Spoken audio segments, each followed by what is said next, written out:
Olá, pessoal, bom dia. Estamos aqui para mais uma aula de biologia dos segundos anos da Escola Inácio Monteiro 3. Por favor, alunos, coloquem o nome de vocês aí no chat, tá? Para ficar registrada a presença. Eu vou compartilhar minha tela com vocês e vamos dar início à nossa aula. Qualquer coisa que não entender, qualquer dúvida, caso vocês queiram também agregar alguma informação no que eu falar, por gentileza, vocês fiquem à vontade, tá? É tudo nosso. Vamos participar aí da aula. Coloquei aqui para compartilhar a tela. Alguém pode dar um ok para mim se está sendo compartilhada? Tá dando, professor, tá sendo compartilhado. Tá? Tá ok, pessoal? Ok. Ai, que ótimo. Então, deixa eu achar aqui os slides que eu separei para nossa apresentação.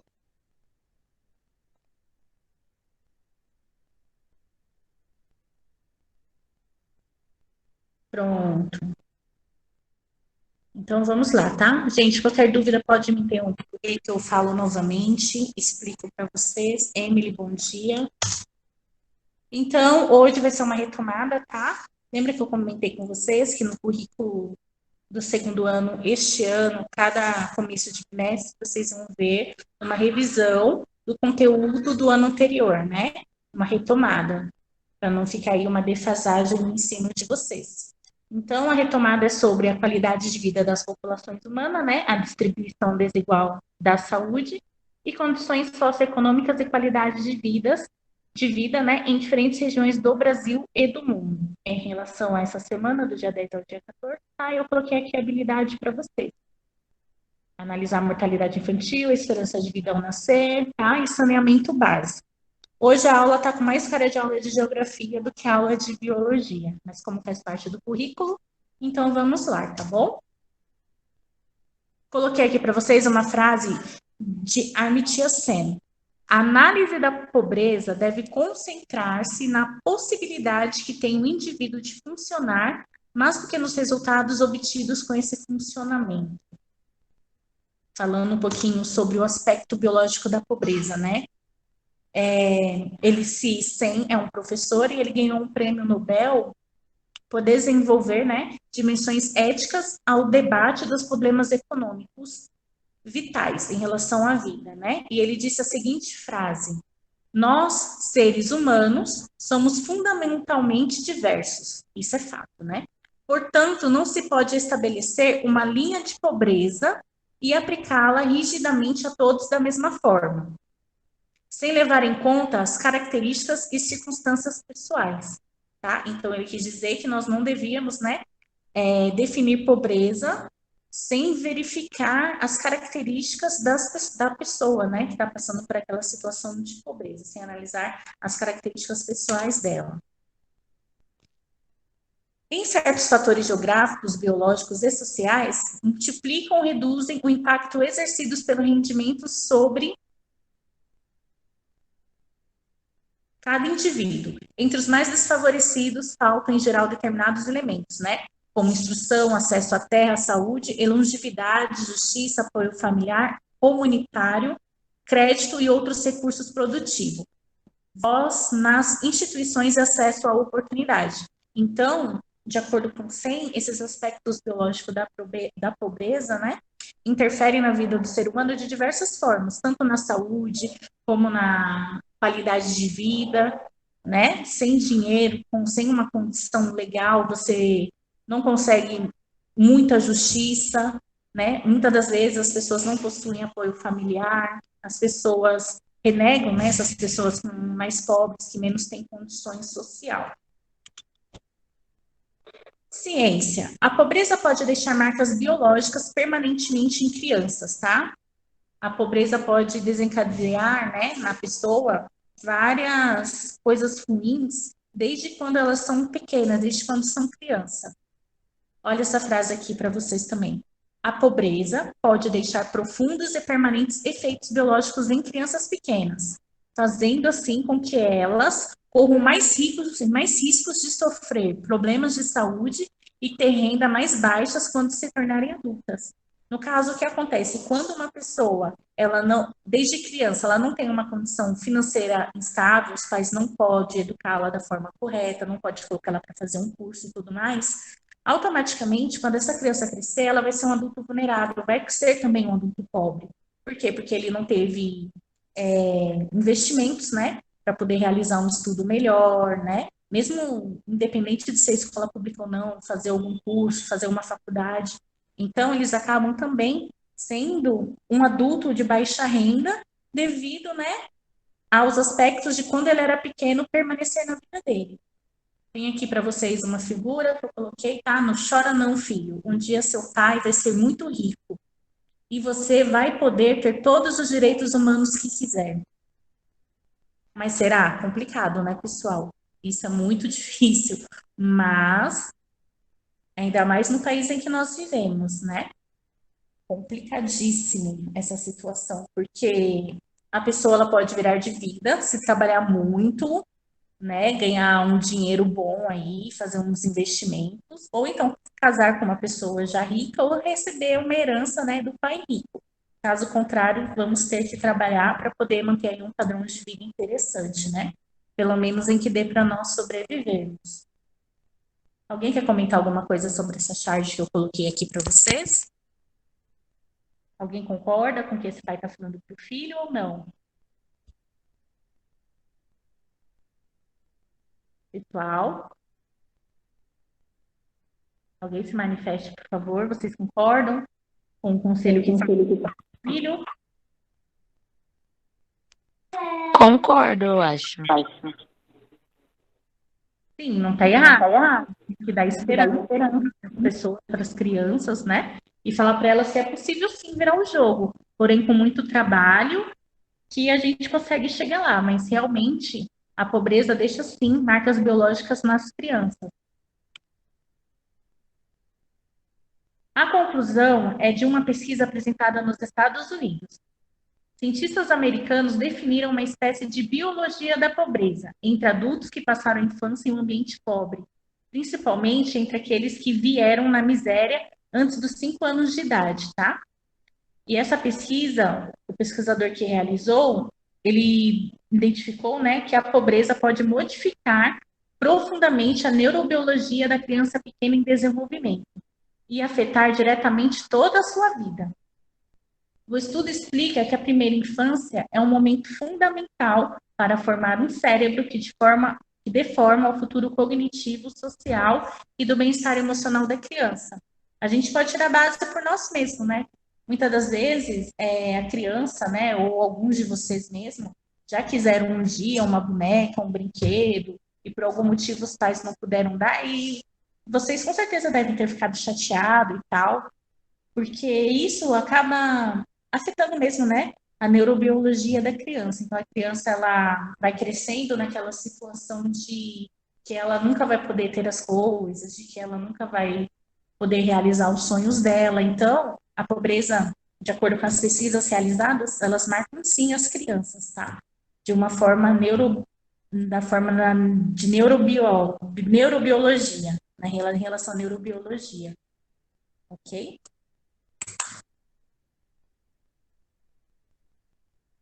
Teve um outro pesquisador também, tá? Scout Thomas, lá no Canadá, numa universidade do Canadá. Ele conta que testes biológicos comprovam a desvantagem das crianças pobres.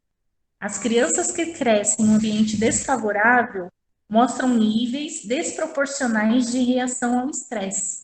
E isso é notado nos exames hormonais, neurológicos e desses perfis epigenéticos durante o crescimento do embrião, situação no qual o fenótipo se modifica, sem influência do genótipo e sem alteração desses. Então, as pesquisas, né, desse Thomas, ele pôde verificar que a criança pobre ela já é desfavorecida desde a época que ela está sendo criada no ventre da mãe, tá?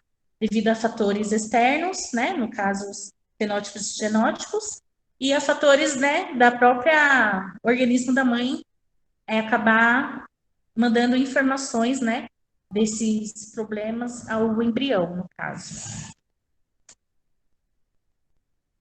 Coloquei mais uma frase para vocês, né, falando sobre, agora um pouquinho sobre o desenvolvimento humano. desviar o foco do desenvolvimento da economia e da contabilidade de renda nacional para políticas centradas em pessoas, tá? Então, falando só um pouquinho em relação à pobreza, né, em relação a deixar marcas biológicas em crianças, desde criança a pobreza acaba, né, interferindo na vida, né, da pessoa, porque se ela desde criança já não tem uma condição, então automaticamente ela não vai ter uma condição boa de estudo, ela vai se sentir inferior às outras colegas, desencadeando vários problemas psicológicos, né, quando ela se tornar adulta. Então, vamos falar um pouquinho então de desenvolvimento humano, tá? Em relação a essa frase que eu acabei de ler para vocês, eu coloquei aqui para vocês uma charge também. Doações e desabrigados. Vamos quebrando a escola. Ó, doações e desabrigados. Temos aqui, né, um governante, no caso, alguém fazendo a doação, né, de cesta básica. Sua cesta básica, aí dá para a mãe com o neném, a mãe toda emocionada pega a cesta básica, né? E a super diferença, né? Sua pensão como ex-governador. No caso, um político, né? O governo dando para um ex-político uma pensão bem gorda, né? Por ele já ter sido governador um dia. E a outra pessoa, um cidadão que realmente necessita, recebendo apenas uma cesta básica. Eu não vou comentar essa charge, mas eu quero que alguém comente para mim. O que vocês entendem, pessoal, com essa charge? Quem se manifesta? Vamos lá, segundo ano. O que vocês conseguem entender? Qual a mensagem que essa charge quer passar para nós?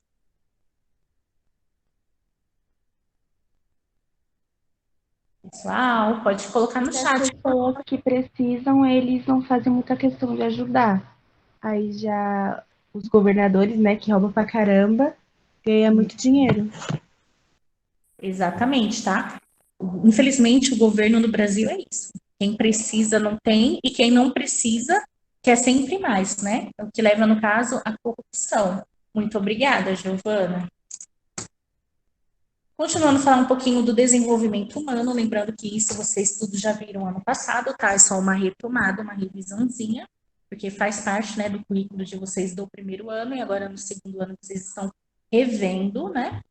Então, diferentemente das perspectivas do crescimento econômico, que vê o bem-estar de uma sociedade apenas pelo recurso ou pela renda que ela pode gerar, a abordagem de desenvolvimento humano procura olhar diretamente as pessoas, suas oportunidades e capacidades, tá? Então, o desenvolvimento humano procura, né, visualizar somente as oportunidades e capacidades da sociedade, pensando na renda em que ela também pode gerar para o Estado, tá? O desenvolvimento humano, de acordo com o Programa das Nações Unidas, no caso da ONU, integra aspectos de desenvolvimento relativos ao desenvolvimento social e econômico e o desenvolvimento sustentável. Então, o desenvolvimento humano fala em relação ao desenvolvimento da população em geral. Então, tem aspecto social, aspecto financeiro, né? No caso, aspecto econômico, e no desenvolvimento sustentável. No caso do desenvolvimento sustentável, né? Quando o local, quando a população, quando ocorre um desenvolvimento tanto das pessoas para o governo sem prejudicar o meio ambiente, né? A gente podemos dizer basicamente isso daí. Então, em relação ao desenvolvimento humano, também pode-se dizer que implica em satisfazer as necessidades identificadas por Abraham Maslow na denominada pirâmide de Maslow. Normalmente, quando a gente fala em desenvolvimento humano, temos essa pirâmide aqui, tá? Que é conforme as necessidades das pessoas. Então, a fisiologia, todo mundo precisa respirar, comer, tomar água, né? Dormir, excretar, fazer homeostase. Homeostase é o que o nosso organismo ele faz para se manter em constante equilíbrio, tá? Segurança, como segurança do corpo, né? Emprego, moralidade, família, saúde, local onde morar, né? No caso, propriedades. Em relação ao amor e relacionamento, no caso, envolvido aí, né? Com a amizade, a família, intimidade sexual, né? Quando se tem já uma vida sexual ativa. Em relação à estima, né? A pessoa ter autoestima, ser como uma pessoa confiante, conquistar as coisas, respeitar os outros. E principalmente a realização pessoal, né? Que está lá no topo da pirâmide, que é o mais difícil de construir na vida e também o que menos importa, né? No caso, de acordo com o desenvolvimento humano, né? Que é o topo da pirâmide lá em cima. Que é moralidade, criatividade, espontaneidade, soluções de problemas, ausências de preconceito e aceitação dos fatos, tá? Então, como toda a pirâmide, aqui temos o que mais se tem, né, em relação ao ser humano e o que menos se tem em relação ao ser humano. Nos últimos anos, os chamados indicadores sociais tornaram-se crescentemente objetos das atenções de gestores públicos, de acadêmicos e da mídia. A partir do lançamento do projeto IDH, lembrando que IDH, né, pessoal, é a sigla do Índice de Desenvolvimento Humano. No início dos anos 90, os argumentos a respeito da necessidade de se medir o avanço da sociedade e o desempenho da gestão pública se deslocaram da área econômica para áreas tão diversas como saúde, educação, meio ambiente, cultura e direitos humanos, tá? Então, o desenvolvimento humano trabalha basicamente com a sociedade, né? Que as pessoas tenham saúde, educação, cultura, direitos humanos, né? E também meio ambiente. Alguns dos indicadores sociais e mentais econômicos, nós temos, por exemplo, que a consciência ecológica é inseparável da consciência social, como a luta pela proteção da natureza é inseparável da luta pela realização da condição humana. O conceito de cidadania, né, quando a gente fala, no caso, em cidadania,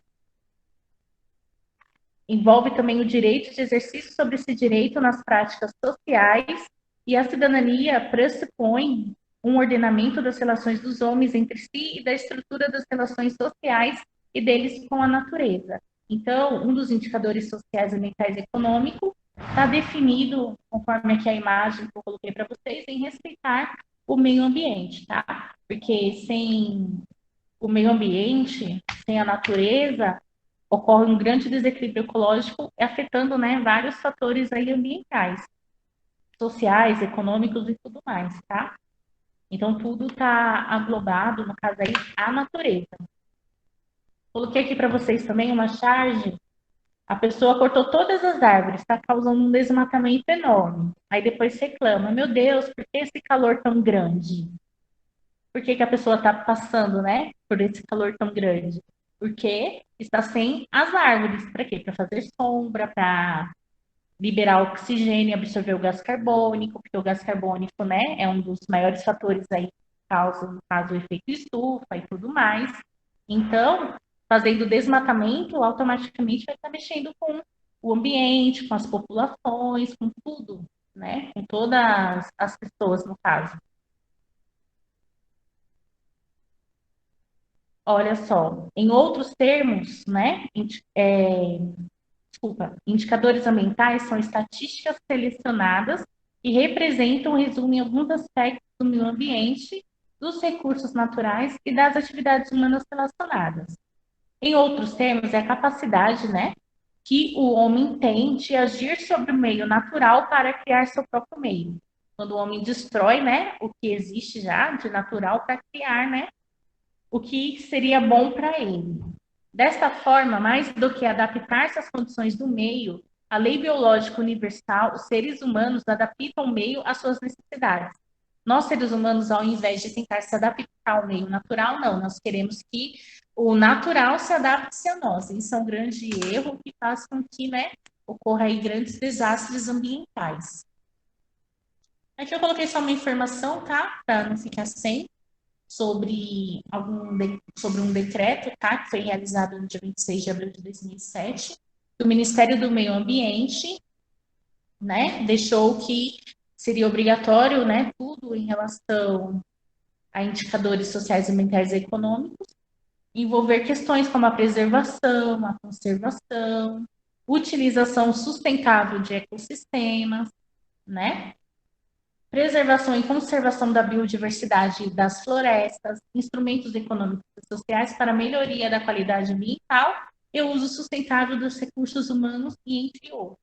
Então, foi decretada uma lei para que nós, seres humanos, né, passássemos, então, a conservar e a preservar mais a natureza. E, querendo ou não, isso ajudou bastante, né?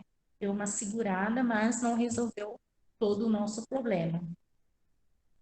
Pessoal, até aqui tá tudo bem? Vocês entenderam que a pobreza, ela desencadeia vários fatores emocionais, desde quando a pessoa ela é criança, que nós somos os únicos seres humanos que destroem o meio em que vive, que nós não nos adaptamos, né, ao natural, que nós queremos que o natural se adapte a nós. Até aqui, tudo bem? E o Tudo. mesmo? Alguém tem alguma pergunta, alguma dúvida? Sobre o índice de desenvolvimento humano, né? O nome já fala desenvolvimento humano, tudo o que faz para que a população, a sociedade, ela se desenvolva. Então, tudo bem até aqui, né? Sim. Tá bom, então vamos lá. O que são crimes ambientais? São considerados crimes ambientais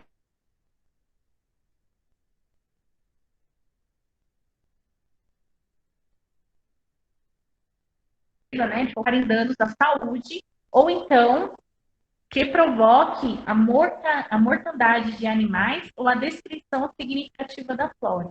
Então, a gente, quando fala em crime ambiental, é tudo aquilo que pode destruir a natureza, os animais e as plantas, tá? Destruir a fauna, a flora, destruir a natureza em geral.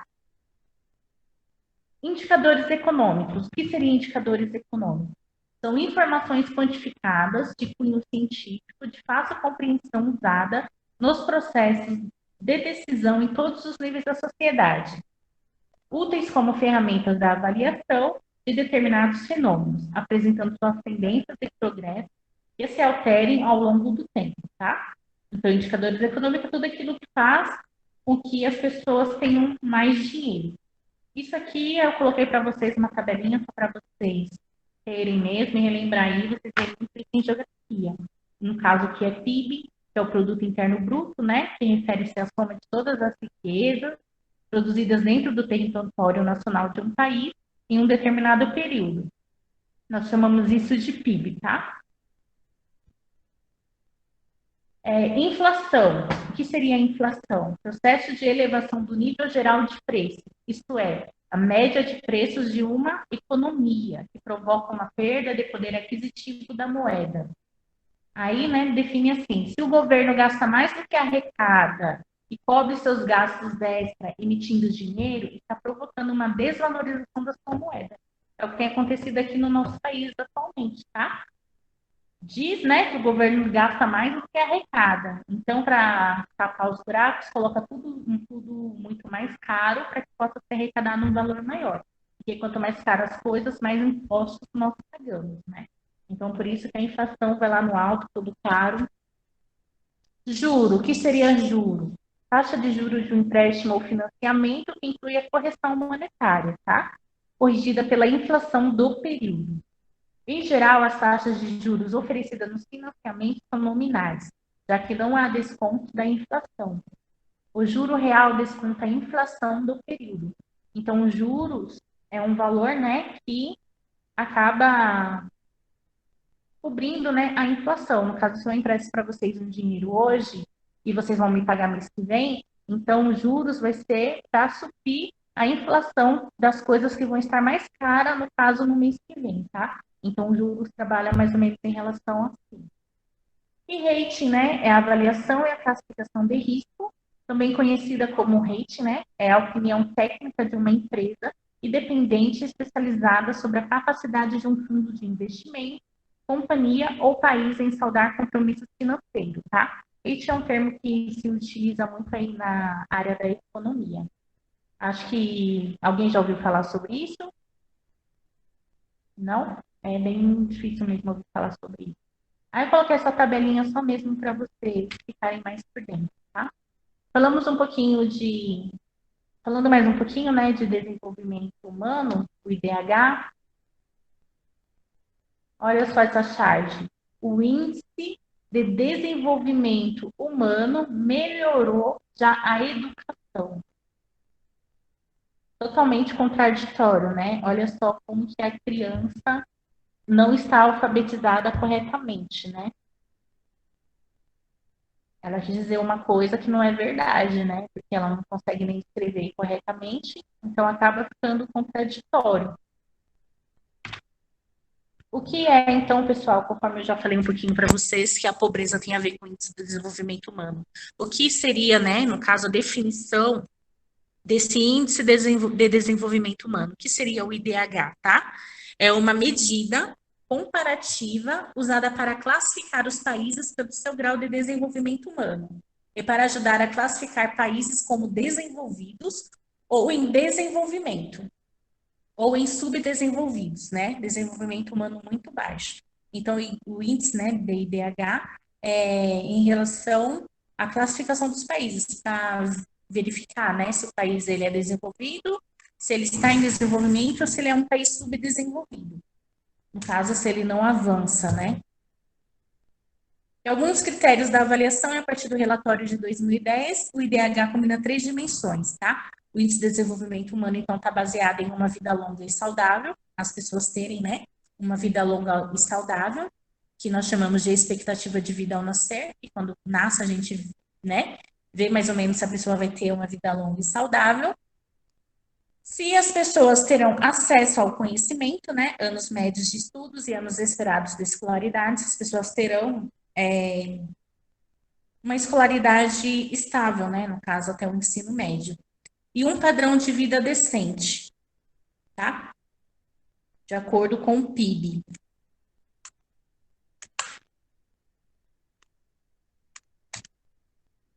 A estatística a estatística é composta a partir de dados da expectativa de vida ao nascer, educação e PIB como indicador do padrão de vida, tá? Recolhido a nível nacional. Cada ano, os países membros da ONU são classificados de acordo com essas medidas. Então, o Índice de Desenvolvimento Humano também é usado por organizações locais ou empresas para medir o desenvolvimento de entidades subnacionais como estados, cidades, aldeias e etc. Tá? Então, o IDH é conforme o PIB do local. Coloquei para vocês o mapa mundi indicando o desenvolvimento humano, tá? No mundo hoje em dia, eu falei para vocês que estava com mais cara de geografia essa aula, e eu amo geografia. Então, eu coloquei aqui para vocês, tá? Um mapa mostrando o PIB de acordo com os locais, tá? Muito alto é onde está mais escuro, que nós podemos visualizar, né? Que aqui é os Estados Unidos, Canadá, lá na Oceania. Oceania é o melhor lugar do mundo para viver, tá, pessoal? Lá na Austrália, Nova Zelândia, o índice de desenvolvimento humano, expectativa de vida, é lá no alto, tá? Lembrando que lá quase não tem poluição, é maravilhoso. Então, nós temos aqui na Oceania, né, aqui na Austrália, Nova Zelândia, um índice de desenvolvimento humano muito bom. Aqui, pessoal, de verdade, eu não sei onde que é, mas deve ser aqui, isso aqui é o Japão, a China. Eu não sei qual é esse país aqui agora. A Europa, eu acredito que é aqui, seja a Arábia e tudo mais, Israel. Esse local aqui agora, perto da África, que eu sei que é Ásia, aqui deve ser tipo Índia, tá? Essa regiãozinha aqui. E aqui é a Europa, são os lugares, né, que mais são desenvolvidos. E aqui na América do Sul nós temos, no caso, que tem um bom índice de desenvolvimento humano, no caso aqui o Chile e a Argentina aqui, tá? Alto é um local onde está mais ou menos, né? No caso, o índice de desenvolvimento humano no Brasil, no caso, nós estamos em desenvolvimento, né? Até que alto. Aqui no restante da América do Sul, aqui na América Central, ali na Rússia, na China, tá? E aí tem o médio, né? No caso, alguns países da África, e baixo, principalmente na África. Aqui também na ponta da Ásia, também temos países com muito, no caso, com bem baixo, né, o índice de desenvolvimento humano. Aí eu coloquei aqui para vocês a legenda, tá?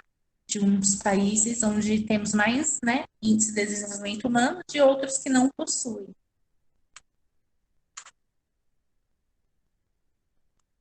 No Brasil, conforme dados divulgados em 2010, né, pela ONU, apresenta o IDH, né, de 0,699, ocupando a... Gente, eu não sei falar esse número não, ordinal. Alguém sabe? Eu esqueci agora, né, quinquagésimo, é 103ª, né, no caso, acho que posição no ranking mundial. Valor considerado alto. A cada ano, o país tem conseguido elevar o seu IDH, né, porque nós estamos em desenvolvimento. Então, isso faz com que fatores como o aumento da expectativa de vida da população brasileira e da taxa de alfabetização são os principais responsáveis por esse progresso. O que está fazendo o país, o nosso Brasil, desenvolver, né, aumentar o índice de desenvolvimento humano é a alfabetização, tá? No caso, os estudos. Isso faz com que o IDH do Brasil aumente. Porém, o Brasil é um país que apresenta inúmeros problemas socioeconômicos, como, por exemplo, desigualdade social. É o que nós temos no país, né? Uns com muitos, outros com poucos. Porém, as disparidades sociais no território brasileiro estão presentes em escala regional, estadual e até mesmo municipal, onde são perceptíveis os contrastes econômicos entre bairros de uma mesma cidade. É o que nós podemos ver, por exemplo, aqui na Zona Leste, né? O pessoal que mora aqui em Guaianazes, o pessoal que mora no Ermelino Matarazzo, Tiradentes, possui um tipo de padrão de vida. Agora, dentro da própria Zona Leste, o pessoal que mora ali no Carrão, na Anália Franco, Tatuapé, já tem outras condições de vida, tá? Então, em um mesmo local, em uma mesma cidade, nós podemos observar vários, né? Várias desigualdades sociais aí que temos. E isso faz, né, com que o IDH do Brasil não dispare. Falando um pouquinho sobre mortalidade infantil, pessoal, o que seria a mortalidade infantil? Consiste no óbito de crianças durante seu primeiro ano de vida.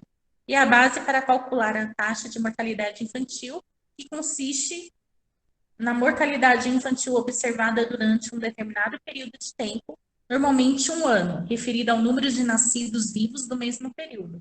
Então, quando nós falamos em mortalidade infantil, nós falamos da morte de criança no primeiro ano de vida delas, tá?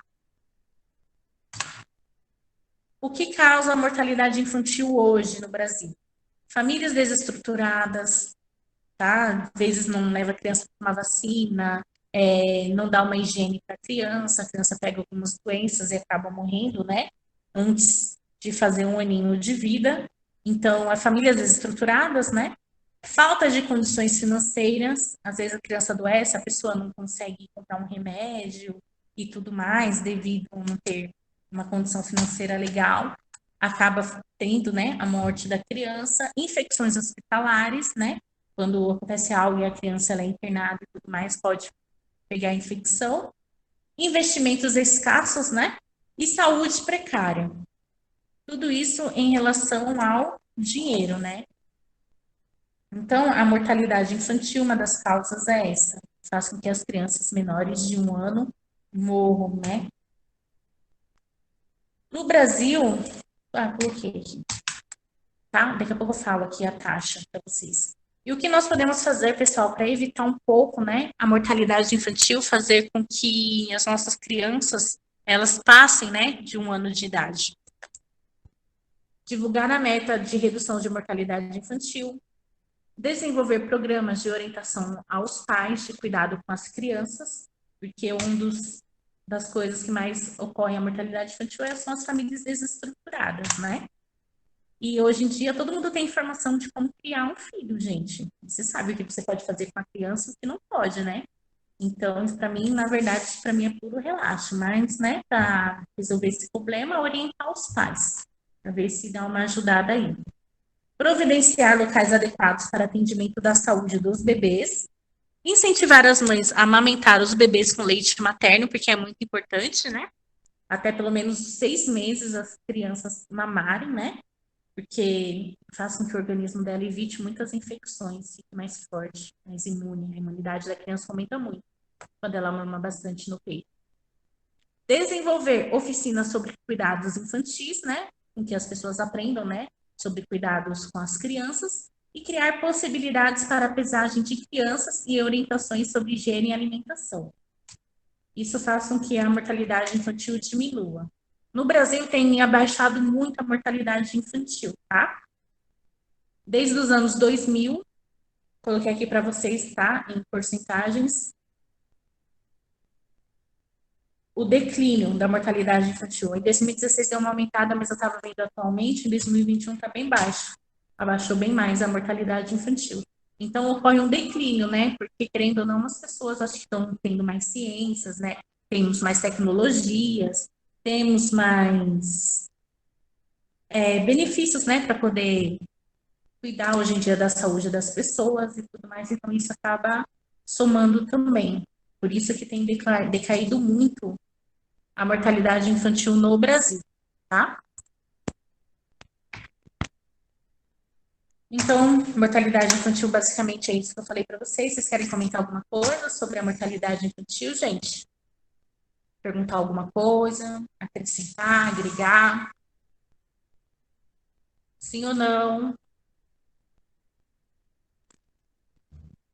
Quem quiser falar no chat pode falar também, pessoal. Eu tô vendo que tá. Não, senhor, tá de boa. Ah, então tá bom. Então, vou falar agora um pouquinho para vocês, né? Para vocês se lembrarem o que é expectativa de vida ao nascer. Expectativa de vida ao nascer, ou esperança de vida à nascença, né? É a mesma coisa. É o número médio de anos que um grupo de indivíduos nascidos no mesmo ano pode esperar viver. Ou seja, é o tempo de vida que um recém-nascido pode esperar viver, desde o seu nascimento até a sua morte. Tá? Então, expectativa de vida ao nascer. Hoje em dia, a expectativa de vida ao nascer está dando em torno de uns 80 anos, né? Aqui no Brasil. É o máximo que as pessoas vivem. Antigamente, as pessoas morriam mais novas, né? Devido a tecnologia ser menos, né? A saúde não estar tão bem desenvolvida, igual hoje em dia. Então, hoje em dia, as pessoas estão vivendo um pouco mais, né? Do que antigamente. Antes, qualquer doença que as pessoas pegavam, morriam. Hoje não, né? Devido à tecnologia, aos remédios, as pessoas elas conseguem fazer tratamentos e continuar aí a viver. Então, hoje, a expectativa de vida do brasileiro gira em torno aí de 80 anos de idade. Então, a expectativa de vida é isso. É o tempo, né, que a gente pode dispor de uma pessoa, né, desde o nascimento dela até a sua morte. O período que ela tem aí para viver, mais ou menos, tá? E o aumento da expectativa de vida de uma população está associada. Tudo bem, Giovana, qualquer coisa você reassiste, tá? A aula está sendo gravada.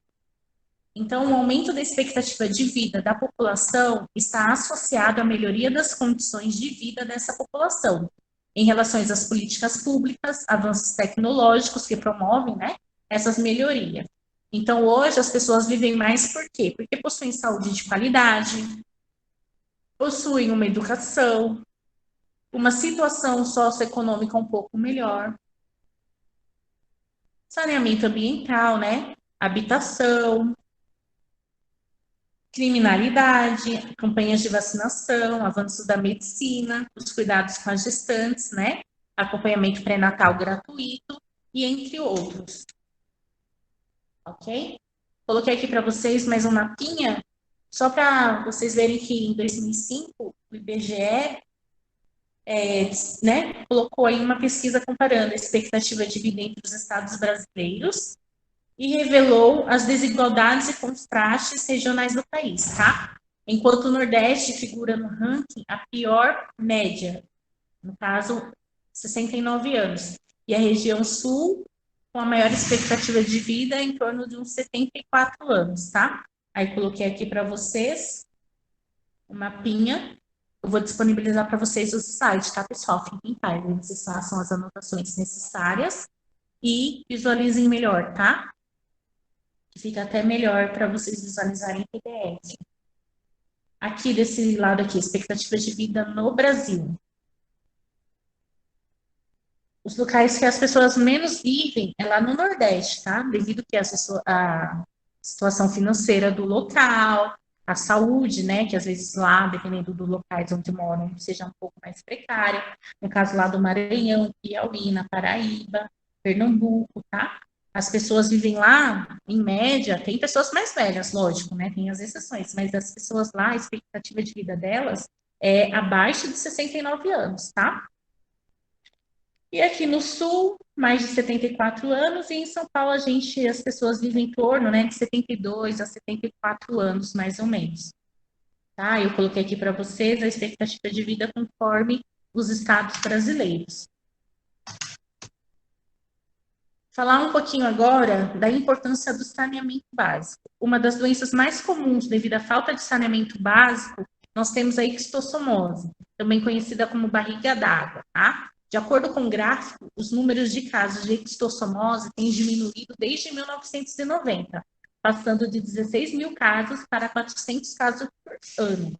É que nós somos daqui de São Paulo, pessoal, mas se nós sairmos daqui de São Paulo e formos lá para o Nordeste do país, a gente vai ver que lá o negócio é mais louco, sabe? Aqui para vocês, eu coloquei a variação de números no caso de ixtossomose ao longo do tempo.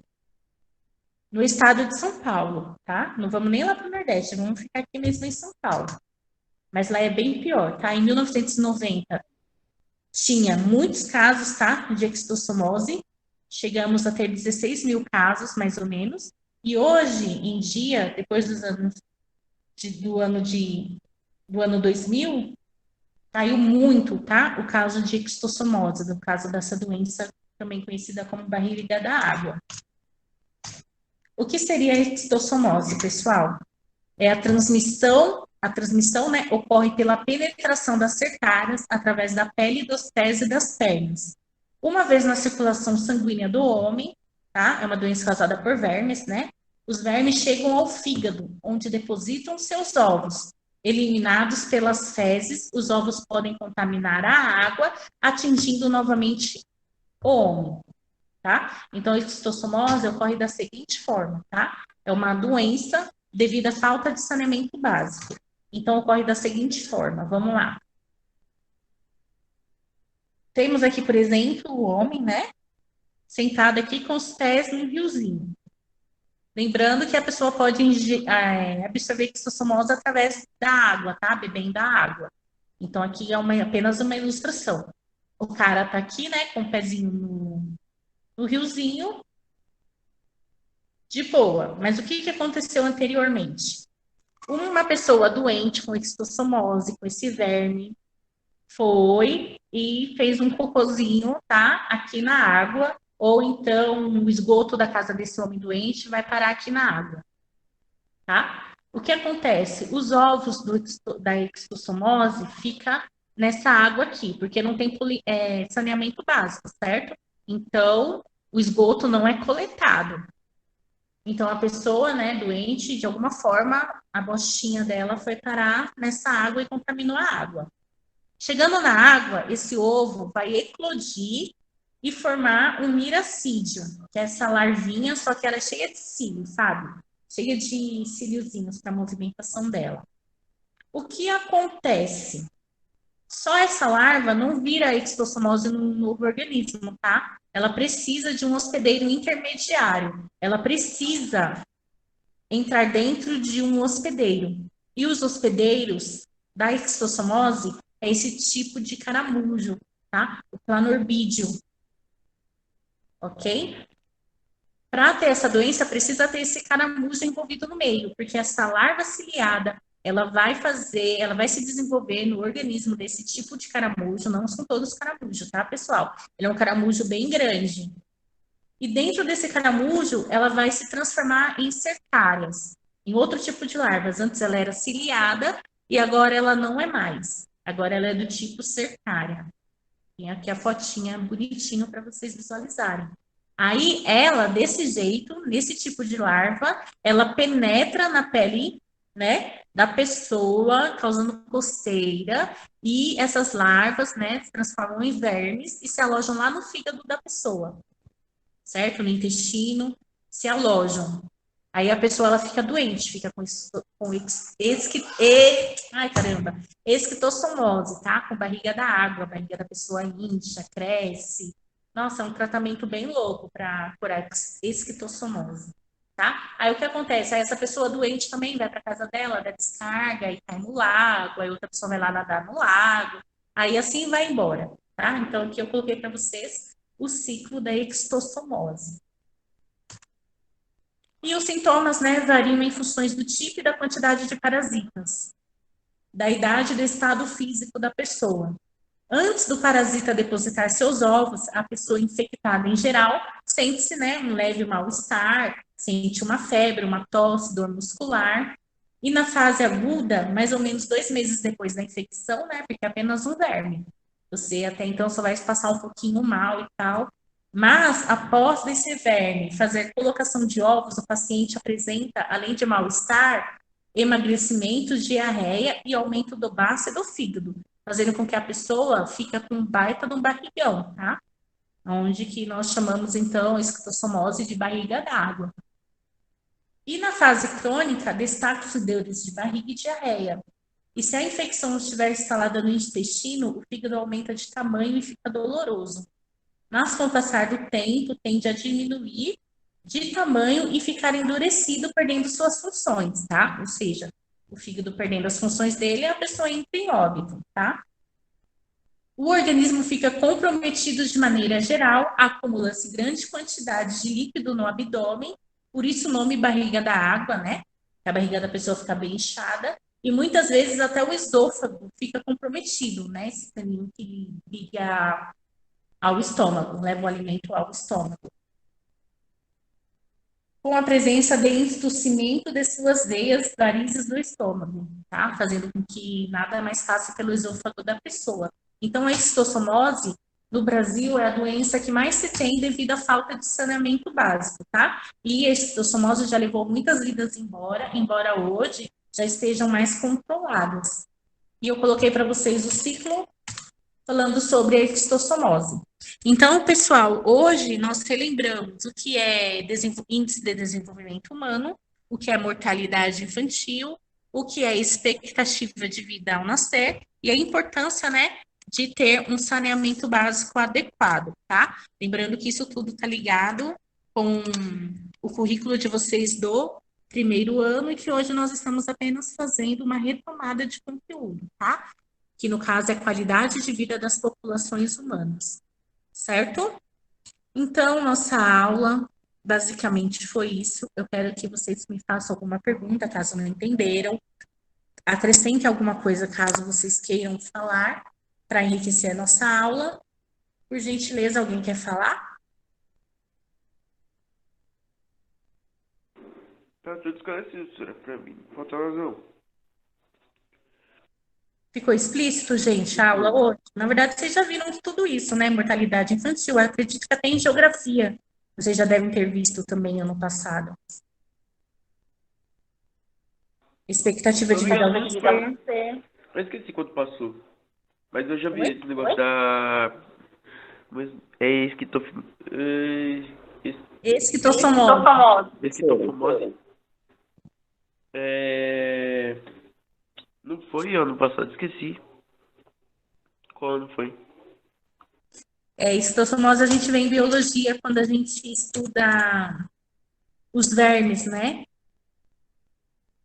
A gente acaba estudando esquistossomose também, quando a gente estuda o reino dos Professora, eu seres. vou sair aqui, tá? Que eu vou na dentista. Tudo bem, a nossa aula já encerrou, pessoal. Ninguém tem nada a falar, acrescentar? Não? Então, muito obrigada, pessoal, pela atenção de vocês. Espero que vocês tenham colocado o nome no chat para ficar registrado. E qualquer coisa, podem mandar mensagem para mim no particular que eu respondo vocês, tá? Não esqueçam de fazer o formulário semana que vem, tá bom?